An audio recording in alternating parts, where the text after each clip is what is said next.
Kali ini kita akan membicarakan suatu peristiwa yang saling berhubungan sebenarnya. Dan memang sejarah itu terjadi bisa saling berkaitan antara peristiwa yang satu dengan peristiwa yang lain. Nah, itu terjadi dalam kaitan dengan bagaimana proses kemerdekaan kita terjadi. Ini dikaitkan dengan Perang Dunia Kedua.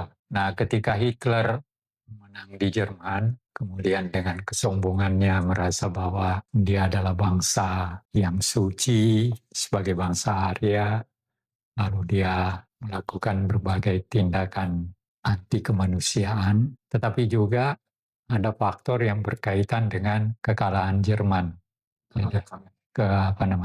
Kekalahan Jerman. Nah, tapi yang menarik adalah bahwa ketika mengikuti pemilihan umum dia terpilih. Nah, kemudian dia mencetuskan Perang Dunia Kedua. Dalam strateginya benarnya berkaitan dengan Perang Dunia Kedua ini, baik Jerman maupun Jepang menurut saya ada kekeliruan strategi yang dilakukan. Ketika Jerman menganggap Inggris sebagai lawannya dan ternyata justru Inggris yang menjadi lawan utama yang tidak bisa ditaklukkan. Di situ kehebatan salah seorang pemimpin utama Inggris ketika itu, yaitu Churchill ketika jadi Perdana Menteri. Itu satu. Yang kedua, kesalahan strategi Jepang. Jepang sebagai sekutu Hitler di Asia, Jerman di Asia, melakukan kesalahan strategi dengan menyerang Amerika, dimulai dari Pearl Harbor. Tadinya Amerika yang kelihatan mau lebih sifat netral, tapi ketika Jepang menyerang Hawaii, Pearl Harbor, ya Amerika tentu saja tidak berdiam diri dan menjadi lawan utama.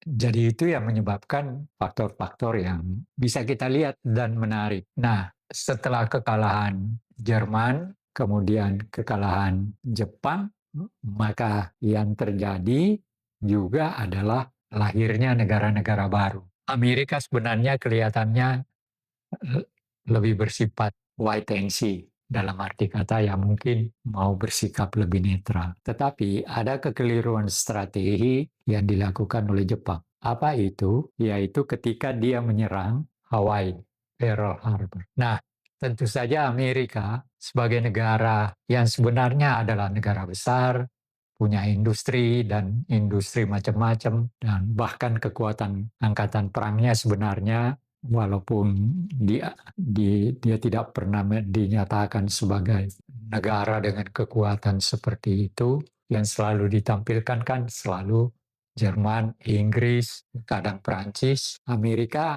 kelihatannya bukan terabaikan tetapi dianggap, dan dia sendiri memperlihatkan sikapnya yang lebih netral dalam perang yang terjadi di Eropa dan yang terjadi di Asia. Nah, seperti tadi saya katakan, ada kesalahan strategi yang dilakukan oleh Jepang, yaitu dengan menyerang Pearl Harbor. Apa artinya itu? Artinya ialah bahwa dengan sendirinya Jepang menyebabkan Amerika menampakkan diri sebagai sebuah kekuatan di dunia. Dalam arti kesalahan Jepang menganggap bahwa seakan-akan ketika Amerika diserang di Hawaii, maka Amerika tidak akan melakukan apa-apa. Nah, itulah kesalahan perkiraan dari Jepang dalam arti bahwa eh, kalau Amerika diserang di Hawaii, ya dia tidak akan melakukan sebagaimana yang dilakukan kemudian dalam ketika dia terjun dalam Perang Dunia Kedua dan bersama-sama Inggris dan Perancis dan sebagainya untuk Alasannya Jepang, menyerang Pearl Harbor tuh apa? alasannya adalah memang melihat bahwa salah satu kekuatan utama Amerika itu di Hawaii gitu. Maka Jepang menyerang itu untuk melemahkan kekuatan Amerika, bukan belum sekutu waktu itu. Baru kemudian, karena Amerika kan belum langsung, baru dia marah setelah diserang di Pearl Harbor. Jepang. Nah, iya, itu yang saya maksud dengan kesalahan strategi. Menganggap bahwa ya, kalau sudah seakan-akan kalau sudah menyerang Hawaii dan ditaklukkan, maka Amerika akan hancur juga. Nah, itu kesalahan strategi. Malah apa dampaknya? Dampaknya ialah Amerika gabung dengan Inggris, Perancis berhadapan dengan Jerman dan negara-negara lain, terutama di Asia dengan Jepang. Baru Nah, di situ terbentuk sekutu. iya. Nah, lalu kemudian Amerika dan Inggris bersama-sama menjadi sebuah kekuatan utama berhadapan dengan apa namanya? Berhadapan dengan Jerman di Eropa dan Jepang di Asia. Nah, ada kesalahan lain. Eh, di tengah-tengah situasi itu, baik Jepang maupun Jerman, walaupun Jerman katanya juga udah mencium itu, Amerika ini di salah satu tempat sedang mempersiapkan suatu senjata yang akan digunakan untuk menjadi kekuatan utama, yaitu apa yang kita kenal pada waktu dulu, yaitu bom atom. Ya, tampaknya Jerman dan Jepang tidak mempergunakan intelijensinya secara baik untuk, walaupun katanya ada juga yang sudah mencium bahwa Amerika sedang melakukan sesuatu dalam kaitan membuat senjata yang dikenal nanti dengan kata bom atom, dengan istilah bom atom Itu itu. dari idenya Einstein. Ya, itu makanya diambil dari situ, lalu kemudian dikembangkan, dan itulah yang pada akhirnya yang saya katakan tadi, kesalahan strategi Jepang, menyerang, lalu dalam perkembangannya kemudian ternyata industri bom atomnya Amerika berhasil, dan itulah yang digunakan untuk kemudian menghancurkan dua kota besar, yaitu Hiroshima dan Nagasaki di Jepang. Uh, Artinya apa? Artinya ialah bahwa dengan bom atom itu, maka lahirlah sebuah senjata baru yang pada akhirnya menjadi senjata yang sampai sekarang sudah menjadi nuklir dan segala macam. Tetapi untuk Perang Dunia Kedua, bom atom itulah yang mengakhiri Perang Dunia Kedua. Tetapi Perang Dunia Kedua tidak sekedar berakhir. Karena apa? Dengan berakhirnya Perang Dunia Kedua, maka proses negara-negara baru lahir, termasuk kita, ya, termasuk Indonesia. Ada macam-macam cerita tentu. Oh, kita diduduki oleh Jepang. Kenapa Indonesia dilihat sebagai sesuatu kekuatan yang harus diduduki, wilayah yang harus diduduki? Karena sumber minyak. Oleh karena itu, ketika Jepang datang, yang pertama didatangi adalah Kalimantan. Kalimantan Timur, karena di sanalah tempat minyak yang utama. Artinya Pearl Harbor diduduki Jepang. Lalu kemudian dalam prosesnya sebenarnya dia sudah menduduki Cina juga.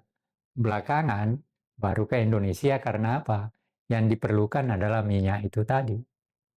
Ya, jadi dia datang ke Indonesia pada 42 kan?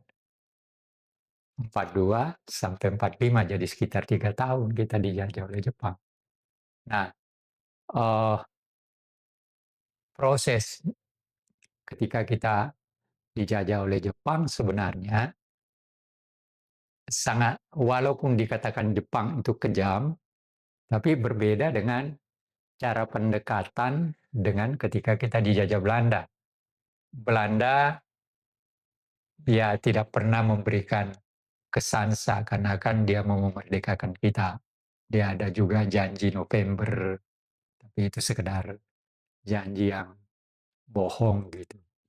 Nah, tetapi Beda dengan Jepang. Begitu dia datang, memang dia sudah membuat isu bahwa Jepang pada saatnya akan memberikan kemerdekaan kepada Indonesia. Nah, dan ya tentu saja tidak dengan segera, tetapi eh, orang-orang pemimpin-pemimpin kita, termasuk Soekarno dan Hatta, walaupun Hatta itu antifasis, tapi kan bukan persoalan gitu yang dilihat oleh Jepang. Dilihat Soekarno itu dan Hatta itu adalah dua pemimpin yang punya pengaruh cukup besar di Indonesia. Maka, tetapi Soekarno dan Hatta melihat bahwa untuk menuju kepada kemerdekaan Indonesia, mau tidak mau dia harus bekerja sama dengan Jepang. Itu persoalannya. Kalau dia tidak, misalnya salah satu contoh yang mungkin bisa terjadi, kalau Soekarno dan Hatta tidak mau kerjasama dengan Jepang, kemungkinan besar dia dibunuh. Iya, kemungkinan besar dia dibunuh. Nah, ya. Jadi ada faktor yang menolak kerjasama sama sekali dengan Jepang itu Syahrir CS. Kalau itu kenapa? Hah? Ya karena antifasisnya itu. Syahrir itu punya sikap sendiri. Tetapi tidak berarti bahwa dia tidak pernah berhubungan dengan dua orang pemimpin yang lain. Ada juga tentu dalam keadaan sembunyi atau dalam bentuk apa. Tapi Syahrir punya sikapnya sendiri. Gitu. Nah inilah yang kemudian menyebabkan kita selama 3 tahun itu ya mau tidak mau Soekarno. Tapi di tengah situasi mendekati kekalahannya, Jepang membuat langkah itu lebih nyata dengan membentuk BPUPKI, dengan kemudian bahkan yang terakhir PPKI, BPUPK dibubarkan, lalu dibentuk PPKI. Nah, sebenarnya ketika Soekarno, Hatta, dan Rajiman dipanggil ke Dalat, Vietnam, maka di situ sudah diberitahu menurut Hatta, ya Hatta bertanya, gimana tentang kemerdekaan? Tergantung Anda, kapan aja. Jadi Hatta sudah mengatakan bahwa kita ini sebenarnya udah merdeka gitu, karena Jepang sudah berkata seperti itu. Hanya formalnya. Nah, memformalkan kemerdekaan inilah nanti yang menyebabkan terjadinya perbedaan di antara pemimpin kita. Setelah Jepang dijatuhi bom atom, Hiroshima, tanggal 14, tanggal 15 beritanya sampai ke Indonesia. Syahrir mendengar, lalu disampaikan kepada Hatta, supaya Hatta menyampaikan kepada Soekarno, supaya Soekarno memproklamasikan kemerdekaan Indonesia. Lewat radio saja, jangan lewat PPKI. Karena alasannya, ini juga disampaikan antara lain oleh pamannya Presiden sekarang, Subianto, ya, datang ke Hatta, memberitahu sebagai pemuda, memberitahu bahwa eh, kemerdekaan segera lewat corong radio aja, nggak perlu. Karena alasannya, kalau dengan PPKI, berarti seakan-akan kita punya kemerdekaan itu dibuat oleh Jepang. Nanti kalau sekutu datang, kita menghadapi persoalan. Nah ini yang alasan yang dikemukakan mereka. Ya akhirnya terjadilah perbedaan pendapat di antara mereka. Nah disitulah yang melatari penculikan Soekarno-Hatta ke Rangas Dengklok.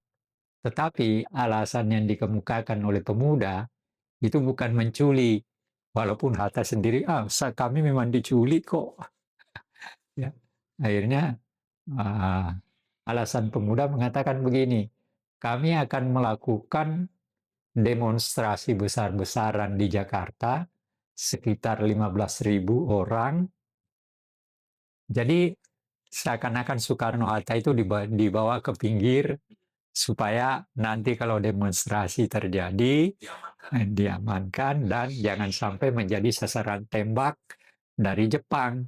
Karena Jepang kan walaupun tidak punya kekuasaan, tapi dia diinstruksikan oleh sekutu agar supaya menjaga ketertiban di Indonesia sampai datangnya nanti Inggris dan Australia untuk mengambil kekuasaan.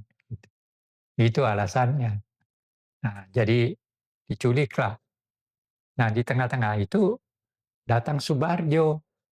Subarjo mencari Soekarno-Hatta, nggak ada. Akhirnya dia dengar, dia ke Rengas Dengklok mengambil.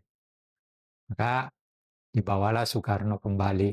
Nah, ada yang lucu dalam bukunya Pak Hatta itu. Jadi dalam perjalanan, ketika masih agak jauh, ada asap kelihatan. Dan dianggap, oh itu sudah pemuda mulai lewat.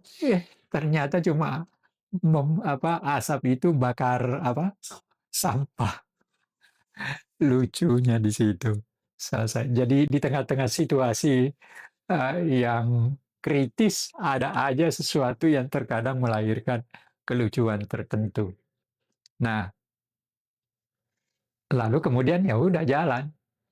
Nah, tetapi Soekarno dan Hatta tidak dibawa ke rumahnya, bahkan dibawa ke rumahnya Maeda. Lalu datanglah mereka. Di situ ada sekitar 50 orang, termasuk ada pemuda, ada Soekarni. Lalu kemudian Maeda naik ke atas ke tempat Oh, tidurnya. berarti sebenarnya di rumahnya Maeda tuh berkumpul 50-an orang? Iya, sekitar 50-an menurut Hatta. Sekitar 50-an. Termasuk ada Soekarni. Dan Soekarni itu nanti yang mengatakan, kan Hatta berpendapat begini.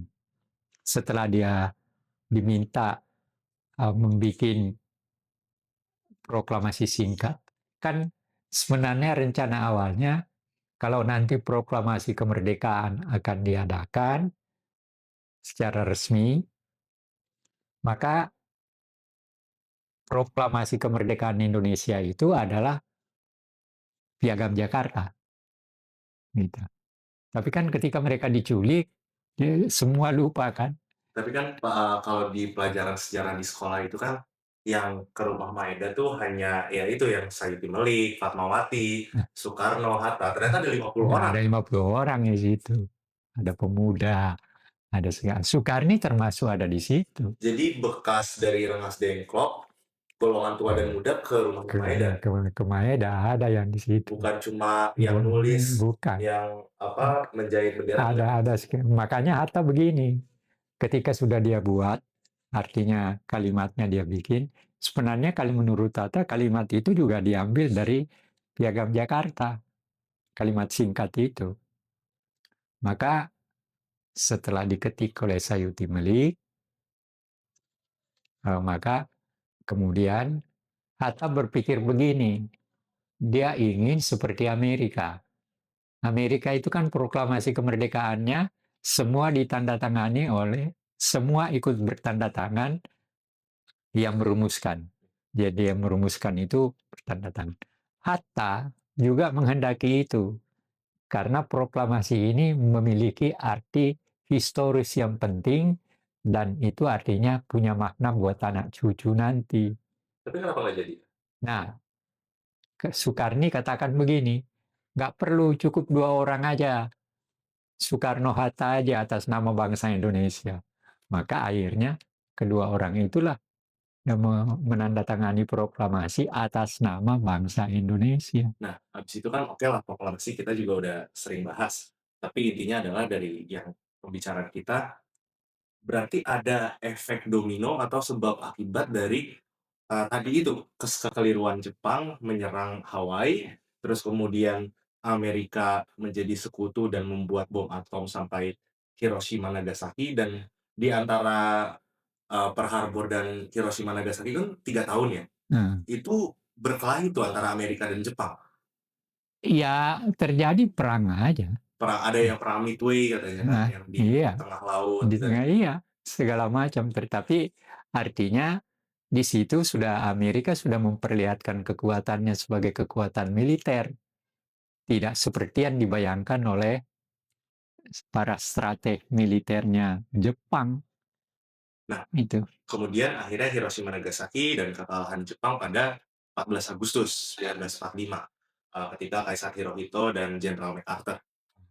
Terus kemudian ada vacuum of power itu selama 3 hari sampai pada proklamasi. Jadi ada sebab akibat itu ya, ada efek domino dari Pearl Harbor sampai ke proklamasi.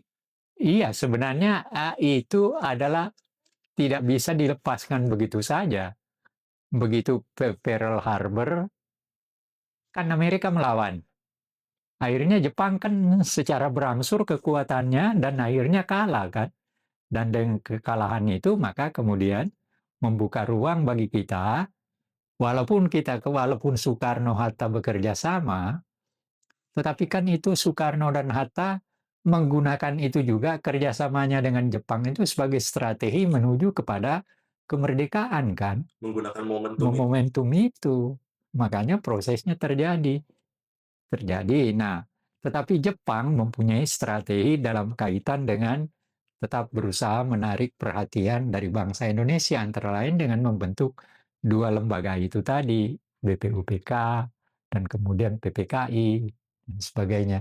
Jadi ada kaitan-kaitan antara peristiwa yang satu dengan peristiwa yang lain yang pada akhirnya membuat berjalannya, atau kalau kita menulis sejarah, kita tidak bisa melepaskan berbagai peristiwa yang saling nyambung. Jadi orang tidak bisa mengatakan Indonesia merdeka begitu saja tanpa mengatakan ada loh, mungkin ada pengaruh dari Pearl Harbor juga.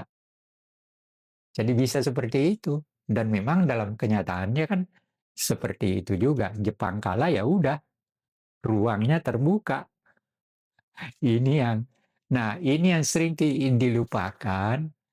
Ya, ya susahnya mengajar sejarah di situ. Kalau orang tidak bisa melihat proses penyambungan dan lubang-lubang yang ada di dalamnya yang mengisi peristiwa itu, ya nggak ketemu. Jadi kalau misalnya kemerdekaan Indonesia dilepaskan dari serangan Jepang terhadap Pearl Harbor, ada yang hilang di situ. Apa? Yaitu bahwa proses dengan penyerangan Jepang ke Pearl Harbor, Amerika bangkit, dan dampaknya adalah proses kekalahan Jepang. Dengan kekalahan Jepang, maka kemudian ruang terbuka bagi Indonesia untuk menjadi merdeka. Kan proses. Nah, buktinya apa? Bisa dibuktikan dengan jatuhnya bom atom itu kan, Hiroshima Nagasaki. Nah, dampaknya apa? Ketika itu tersiar lewat radio, lewat segala macam alat komunikasi, walaupun ketika itu alat komunikasinya tidak sehebat sekarang, tapi kan segera ketahuan tanggal 14 tanda tangan, tanggal 15 sudah sampai, didengar Syahrir.